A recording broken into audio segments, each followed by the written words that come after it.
오늘은 성령 강림후 9째 주일입니다. 그리고 무엇보다 우리는 지난 실행위원회에서 올해 수능을 앞둔 우리 수험생을 위해서 한번 축복의 예배 시간을 가졌으면 좋겠다라고 해가지고 오늘 축복 예배로 준비를 했고요. 여러분 아신 것처럼 지난 화요일 2026년 수능 딱 100일로 남겨둔 날이었습니다. 우리 교회에서는 이번에 송태환과 정희루 이 두 학생이 이 수능을 치르게 됩니다. 지난 장례식 때 제가 정희루 학생은 뵀습니다. 열심히 공부한다고 하긴 하는데 여러모로 진로 설정에 좀 고민과 갈등이 있는 것 같아요.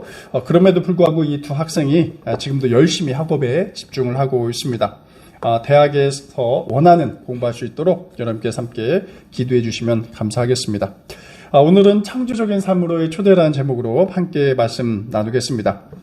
최근 한 다큐멘터리가 주목을 받고 있습니다. 이 다큐 인사이트라는 방송에서 인재전쟁이라는 제목으로 다큐를 방영을 했습니다. 총 2편으로 이루어져 있는데요. 하나는 1부는 이 공대에 미친 중국이라는 제목이고 2부는 의대에 미친 한국이라는 굉장히 좀 제목으로 보면 상반된 그러한 제목의 다큐가 방영이 되었죠. 여러분도 아시겠지만 우리 한국의 이제 수험생들이 가장 가고 싶어하는 학과가 무엇일까요? 제가 질문할 필요도 없을 것 같아요. 이 다큐를 보니까는 왜 한국 학생들이 의대에 진학하길 원하는가라는 물음을 던지면서 학생과 이 부모의 생각을 하나둘씩 이렇게 캐묻고 있습니다. 먼저는 의사가 되길 원한다라는 것은 높은 경제적 보상이 있기 때문이다라고 보고 있습니다. 지금 입시를 준비하고 있는 학생의 부모들은 주로 이 학부모 세대가 IMF 시기에 이 공부했던 그 다음에 일을 했던 세대라서 대기업에서도 실직하는 사례를 직접 눈으로 목격해 온 세대였습니다. 그러니 진로 선택에 있어서 자식에게는 좀 더 안정되고 경제성이 있는 그러한 직종을 가길 원하는 것이죠. 그래서 의사라는 직업은 어떻습니까? 다른 직업에 비해서 높은 소득과 안정적인 이 고용 환경을 제공하고 있습니다.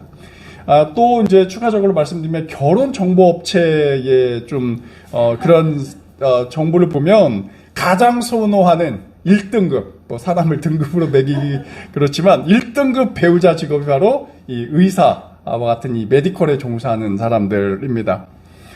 그래서 지금 대학 순위표를 보면 예전에는 저 때만 해도 스카이 이 서울대, 연대, 고대 여기가 최상위 대학으로 사실 인정을 받고 했는데 지금은 다릅니다. 이 최상위 대학은 없고 과 의대가 이제 최상위 대학이고요. 그러니까 서울부터 지방에 이르기까지 모든 의대가 최상위권을 포진하고 있습니다. 그 다음이 이제 서울대, 공대 뭐 이런 순으로 가는 거죠. 오죽하면 굉장히 저도 이 이야기 듣고 굉장히 웃음이 났는데 서울대 의대를 가장 많이 보낸 학교 어디일까요? 이제 고등학교가 아니라 연세대와 고려대라고 합니다. 그러니까 재수는 물론이거니와 삼수, 사수, 오수 이것은 의대 진학에 있어서 아주 평범한 그런 현상이 되었습니다. 그런데 이 다큐에서는 이 문제를 굉장히 심각하게 받아들이고 있습니다. 왜냐하면 이 국가적 차원에서 보면 의사도 중요하지만 이러한 의대 쏠림으로 인해서 이공계 인재가 부족해지기 때문에 그렇습니다. 1980년대, 90년대 초까지만 해도요, 이과 최상위과 최상위 학생들은 이 물리학이나 기계공학을 선택을 했습니다. 하지만 이러한 순수과학이나 공대를 이제는 기피하는 전공이 되어버린 것이죠. 이에 반해서 중국은 어떨까요? 얼마 전 중국에서 개발한 딥시크가 굉장히 큰 주목을 받았습니다. 개인 보안 등 여러 논란의 여지가 있지만 그럼에도 불구하고 최저의 비용으로 최고의 효율을 내면서 전 세계의 어떤 주목을 받은 바 있죠. 딥시크를 개발한 사람은 이 중국의 량원평이라는 사람인데 1985년생으로 이 저장대 전자공학 출신이라고 합니다. 이 다큐멘터리를 보니까 중국 내 수험생들의 영웅이 되었습니다. 이 량원평이라는 사람이요. 그래서 중국 학생들의 이 이공계에 대한 열기는 굉장히 크게 높고 또 이것은 갑작스러운 현상은 아니었다고 보고 있습니다. 2008년부터 중국에서는 천인 계획이라고 해서 정부가 해외 인재를 끌어오려는 그러한 계획을 국가적인 차원에서 주도를 했습니다. 그래서 천인 계획은 정부가 이 주도한 해외 인재 영입 프로그램인데요. 2018년까지 10년간 이 과학기술 인재들을 1000명 이상을 유입한다는 그런 계획이었습니다. 그래서 이들에게는 굉장히 파격적인 대우와 연구비가 주어지고 있고요. 그래서 처음에 이들은 그림자 실험실이라고 해서 선진국의 기술들을 모방하는 그러한 방식을 취했다가 지금은 어떻습니까? 여러분 언론에서 보실 수 있는 것처럼 AI나 로봇 이런 최첨단 기술에 있어서 그 어떤 국가보다 더 진보된 기술을 갖고 있습니다. 그런데 제가 영상을 보다가 굉장히 좀 충격을 준 그런 메시지 이야기를 하나를 듣게 되었는데, 이 스탠포드 대학 박사를 마치고 중국에서 이 로보틱스를 연구하고 있는 그 또 벤처 사업을 하고 있는 왕멍추라는 젊은 기업가 이야기가 등장해요. 예전에는 중국 제품 하면 여러분 어떻게 생각이 듭니까? 좀 저렴하고 또 가성비 있는 이 메이드 인 차이나, 메이드 인 차이나 로고 붙으면 그렇게 생각을 하죠. 약간 질은 떨어지더라도 우리가 한번 쓰고 버리기에는 좀 부담이 덜한 그런 제품으로 인식되었는데, 이러한 용어가 앞으로는 사라질 것이다 라는 것입니다. 대신에 이제 중국은 세계 과학기술을 주도하고 새로운 문명을 창조하는 Invented in China 라는 말을 이 왕추라는 사람이 주장하게 됩니다. Invented in China. 그러니까 중국에서 창조된, 개발된 이라는 뜻이겠죠. 이젠 중국 제조의 시대가 아닌 중국이 창조의 시대를 열어갈 것이다 라는 포부를 밝히고 있습니다. 그래서 이런 중국의 변화된 모습 때문인지 이 중국 수능이라 할 수 있는 이 가오카오에서 많은 학생들이 칭화대, 베이징대, 저장대, 이 공대를 목표로 해서 시험을 준비하고 있습니다. 그래서 중국 이 학생들, 수험생들을 대상으로 해서 이 다큐멘터리 제작진이 찾아가서 인터뷰를 하는데요. 이들은 이렇게 이야기합니다. 자신을 창조한 기술이, 만든 기술이 많은 사람들에게 유익이 되고 또 국가 발전에 기여하고 싶다라는 이야기를 전해요. 하지만 수능을 보는 학생들, 특히 최상위 학생들의 포부는 이렇습니다. 나는 의사가 돼서 롯데월드가 보이는 곳에 살고 싶어요 라는 말을 남기게 됩니다. 저는 오늘 설교에서 의대에 가는 것이 뭐 문제다, 아니면 중국의 공대 현상이 좋은 방향이다라는 어떤 교육 정책을 대해서 말씀드린 것이 아닙니다. 이쪽 전문가도 아니고요. 대신에 왜 우리가 의대에 가는지, 또 공대에 가는지, 어떤 직업에 대한 소명감, 사명감과 관련된 이야기를 하려고 합니다. 중국 수능생들은 엔지니어가 돼서 창조적인 기술을 배우고 그것을 타자들, 이웃들과 함께 그 혜택을 나누는 삶을 지향하는 것 같습니다. 하지만 반면 한국 수능생들은 의사가 돼서 자신의 유익과 명예에 좀 더 집중하는 삶을 지향하는 것 같습니다. 물론 모두가 그렇지는 않을 것입니다.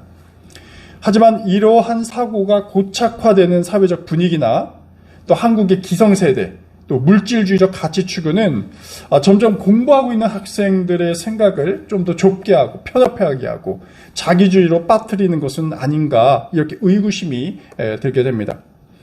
의사가 돼서 나는 뭐 슈바이처와 같이 이타적인 삶이 되겠다까지는 아니더라도 의술을 통해서 또 자아를 성취하고 또 병으로 고통받는 이웃을 위해 헌신하겠다는 포부를 좀처럼 듣기 어렵습니다. 오늘 아침 우리가 창세기 1장 26절 말씀을 묵상했습니다. 이 장면을 한마디로 말씀드리면 우리 신앙인들은 창조적인 삶을 사는 존재들이다라는 것을 이야기하고 있습니다. 특히 창세기 1장은요, 하나님은 창조하시는 존재다라는 것을 굉장히 강력하게 증명하고 있는 구절이죠. 또 하나님이라는 존재는 창조세계, 특히 인간과의 관계 속에서 누구인가, 이 창조적인 존재가 누구인가, 그 의미가 무엇인가를 드러내고 있습니다. 결론적으로 말씀드리면 두 가지가 핵심이에요. 한 가지는 인간은 하나님의 형상대로 지음받은 존재다. 두 번째는 인간은 하나님의 이 창조력을 계승하는 창조적인 존재다라는 것이죠. 우리가 종종 읽는 단어입니다. 창조라는 이야기는. 우리 신앙인들은 사실 하나님이 창조자인 그 어떤 특징을 계승하는 존재, 그 창조적인 삶을 산다고 하는 존재인데, 과연 그러한 창조적인 삶이 무엇을 의미하는가 한번 이 시간 여러분과 나누려고 합니다. 여러분 창세기 1장을 보면요, 오늘 본문뿐만 아니라 앞에 좀 거슬러 올라가면 하나님께서는 하늘, 땅, 궁창, 육지, 바다 등 자연 세계를 창조하시고 또 마지막으로 인간을 창조하게 됩니다. 우리는 하나님의 이 창조력을 생각할 때 물어야 할 질문 하나가 있습니다. 그것은 바로 왜, 어떤 목적에서 하나님께서 인간과 세계를 창조하셨는가라는 질문이죠. 왜라는 질문이 굉장히 중요합니다. 여기서 우리는 먼저 창조라는 단어에 대해서 좀 집중을 우선 해봅니다. 창세기 1장 1절에서도 태초에 하나님이 천지를 창조하셨다라는 이 창조에 대한 단어가 있고요. 또 오늘 본문 27절에서도 하나님의 자기 형상, 곧 하나님의 형상대로 사람을 창조하시되라는 이 창조라는 말을 동일하게 사용하고 있습니다. 이 창조하다라는 말은 사실 히브리어로 바라라는 단어인데요. 이 바라라는 말은 굉장히 독특합니다.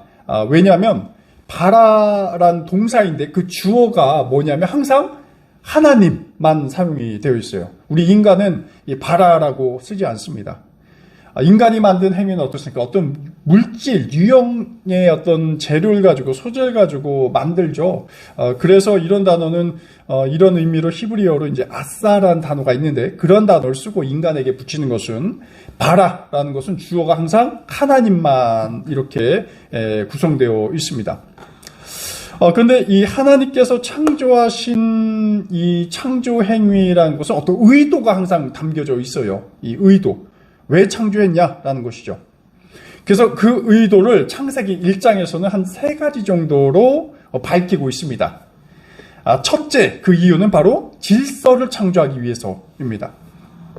하나님께서 창조하시길 때는 이 무질서를 엄격한 질서로 만드신다라는 의미를 갖고 있어요. 자, 두 번째는 생명을 창조한다라는 것이죠. 여러분 천지 창조 순서를 보면요, 셋째 날에는 그날부터는 생명체를 하나님께서 만들어 가십니다. 셋째 날 식물을 만들고, 다섯째 날에는 새와 물고기, 또 여섯째 날에는 짐승과 인간을 창조하게 되시죠. 어떤 살아있음, 어떤 움직임, 생명의 약동이 바로 하나님 창조의 하나의 어떤 특징이라고 볼 수 있습니다. 세 번째, 하나님이 창조 갖고 있는 의미 가운데 하나는 굉장히 중요한 부분인데요, 아름다움, 선함을 추구하는 창조입니다. 하나님께서는 각 창조 후에 그 창조물에 대해서 평가를 하세요. 특히 이러한 감정 표현인데, 하나님이 보시기에 좋았더라 라는 대목입니다. 하나님께서 어떻게 감정을 표현하시겠냐 생각할 수 있지만, 인간적인 관점에서 하나님의 이 선함을 우리가 볼 수가 있어요. 좋았더라 라는 말 씁니다. 빛을 창조하시고 하나님께서 그냥 침묵하신 게 아니라 빛을 보시고 좋았더라 표현하시고, 또 나무를 창조하시고 보시기에 좋았더라라고 말씀하십니다. 여기서 좋다라는 표현은 단순히 감정적 기분 좋은 상태를 말하는 것은 아니에요. 히브리어 토브라는 단어가 이 좋다라는 것인데 다양한 의미를 갖고 있습니다. 좋다 말고도 아름답다, 또 옳다, 정의롭다, 또 기쁘다, 선하다, 유익하다라는 뜻입니다. 그러니까 어떤 윤리적이고 미학적이고 또 기능적인 의미를 담고 있는 것이죠. 특히 선하다라는 의미를 주목해 봅니다. 성경을 관통하는 주제가 있다면 여러분 선이라는 단어이죠. 이 죄와 대립되는 의미에서 선입니다.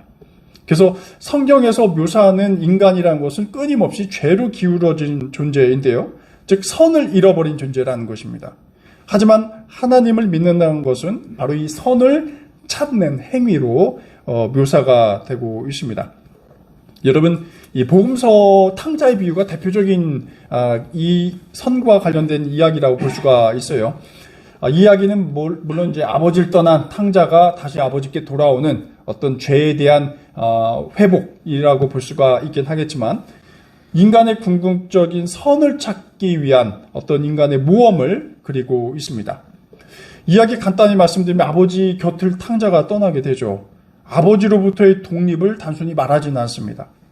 탕자는 자신이 좋아하는 것, 자신이 나름 생각하는 그 선을 추구하는 것입니다.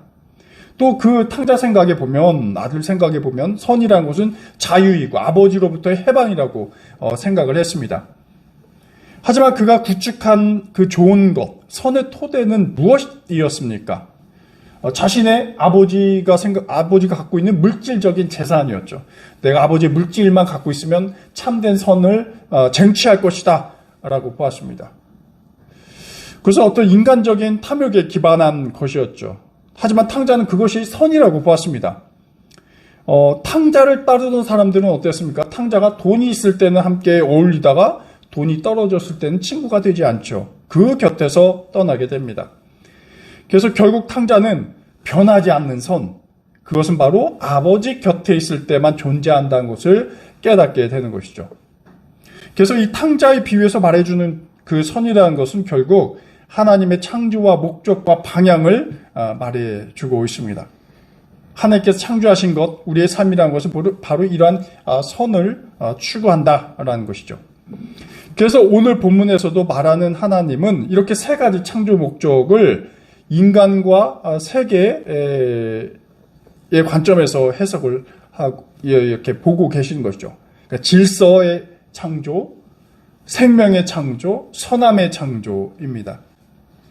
그런데 이런 하나님의 창조력이 과연 우리와 무슨 상관이냐 되물어 봅니다. 하나님의 창조를 아까 바라라고 말씀드렸는데요. 이것이 물론 하나님의 독자적인 고유한 성격을 의미하는 것이지만 인간에게도 하나님의 이러한 창조력이 함께 공유가 되느냐, 전유가 되느냐 생각해 볼 수 있습니다. 이것은 신학적으로 굉장히 큰 논쟁이 있었던 부분이기도 해요. 하나님의 창조력을 우리 인간도 동일하게 그 능력을 갖고 있을 수 있으냐라는 이슈입니다. 근데 저는 이 바라라는 하나님의 창조 세 가지 목적, 질서, 생명, 선함을 인간이 공유할 수 있다라는 좀 적극적인 생각을 개진해 봅니다.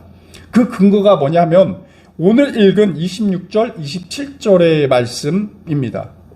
26절에 하나님은 어떻습니까? 자기 형상을 따라서 사람을 만들었다라는 구절이 등장해요.